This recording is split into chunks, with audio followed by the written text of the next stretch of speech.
Faites en tout temps, par l'Esprit, toutes sortes de prières et de supplications. Veillez à cela avec une entière persévérance et priez pour tous les saints.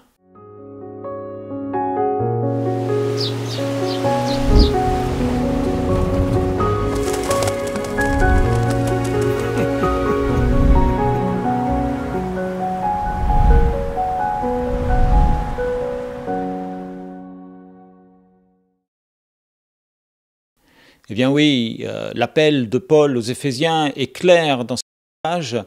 Il leur dit, rien n'est possible sans la prière.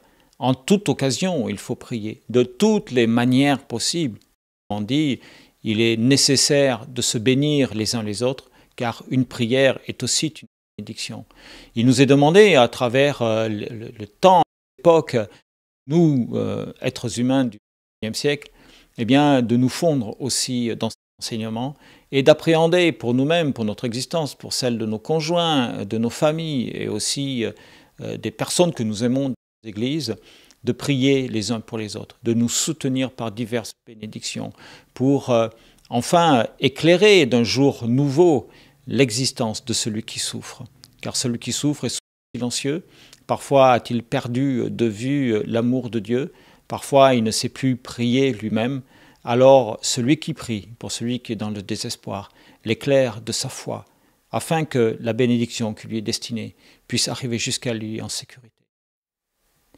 Il est dit encore, priez pour Paul, priez pour moi afin qu'il me soit donné, quand j'ouvre la bouche, de faire connaître hardiment et librement le mystère de l'Évangile. Il est clair que l'Évangile ne se diffuse pas tout seul et qu'à travers la prière, il est bon aussi de soutenir ceux qui, dans vos églises, proclament l'Évangile. Ainsi, la boucle est bouclée, chacun prie l'un pour l'autre et il y a une véritable synergie spirituelle qui peut se mettre en place, qui sera favorable à tous ceux qui rentrent dedans et qui dynamisera nos églises.